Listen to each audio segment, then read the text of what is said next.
नमस्कार दोस्तों, क्या आपने कभी सोचा है कि एक पहाड़ पहाड़ कब कहलाता है? आप कहेंगे कि जो ऊंचा हो, जिसमें पत्थर हो और हरियाली हो। लेकिन हाल ही में भारत के सुप्रीम कोर्ट ने एक ऐसा फैसला सुनाया है जिसने अरावली की परिभाषा ही बदल कर रख दी है। सुप्रीम कोर्ट ने केंद्र सरकार की उस सिफारिश को मान लिया है जिसमें कहा गया है कि अब से केवल उन्हीं संरचनाओं को अरावली पहाड़ी माना जाएगा जिनकी ऊंचाई जमीनी स्तर से 100 मीटर या उससे अधिक है। लेकिन सुप्रीम कोर्ट के इस फैसले ने एक बहुत बड़ा विवाद खड़ा कर दिया है। पर्यावरणविदों और मुख्यमंत्रियों का कहना है कि यह अरावली के लिए किसी डेथ वारंट से कम नहीं है।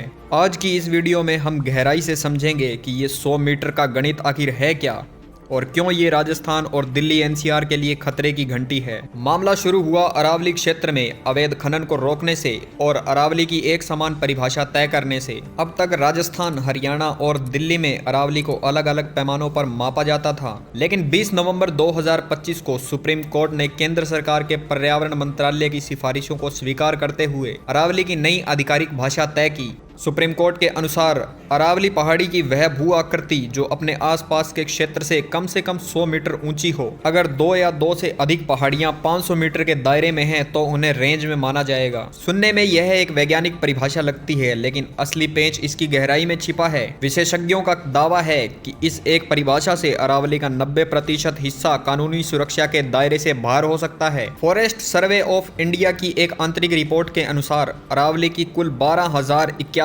पहाड़ियों में से केवल 1,048 पहाड़ियां ऐसी है जो 100 मीटर की ऊंचाई के मानदंड को पूरा करती है, यानी सिर्फ 8.7% अरावली ही अब पहाड़ी कहलाएंगी। बाकी की 90% से भी ज्यादा पहाड़ियां जो 100 मीटर से छोटी है अब तकनीकी रूप से अरावली का हिस्सा नहीं माने जाएंगी। खनन माफियाओं के लिए रेड कारपेट। जो छोटी पहाड़ियां अब तक अरावली होने के नाते संरक्षित थी, उन पर अब खनन और निर्माण कार्य आसानी से शुरू हो सकता है और साथ ही इन क्षेत्रों से वन कानूनों का कवच भी हट सकता है। राजस्थान के पूर्व मुख्यमंत्री अशोक गहलोत ने इस पर तीखी प्रतिक्रिया दी है। उन्होंने इसे पारिस्थितिक विनाश का निमंत्रण कहा है। उन्होंने तर्क दिया है कि एक भी चट्टान उतनी ही महत्वपूर्ण है जितनी की एक ऊंची चोटी। अरावली केवल पत्थर का ढेर नहीं है, यह उत्तर भारत के लिए एक सुरक्षा कवच है। अरावली रेगिस्तान को रोकने का काम करती है। अरावली थार मरुस्थल की धूल भरी हवाओं को दिल्ली और गंगा के मैदानों तक पहुंचने से रोकती है। अगर ये छोटी पहाड़ियां खत्म हो गई तो रेगिस्तान तेजी से दिल्ली एनसीआर की ओर बढ़ेगा। साथ ही ये पहाड़ियां गुरुग्राम, फरीदाबाद और दिल्ली के लिए ग्राउंड वाटर रिचार्ज जोन का काम करती है। इसके गायब होने से जल संकट और गहरा हो जाएगा।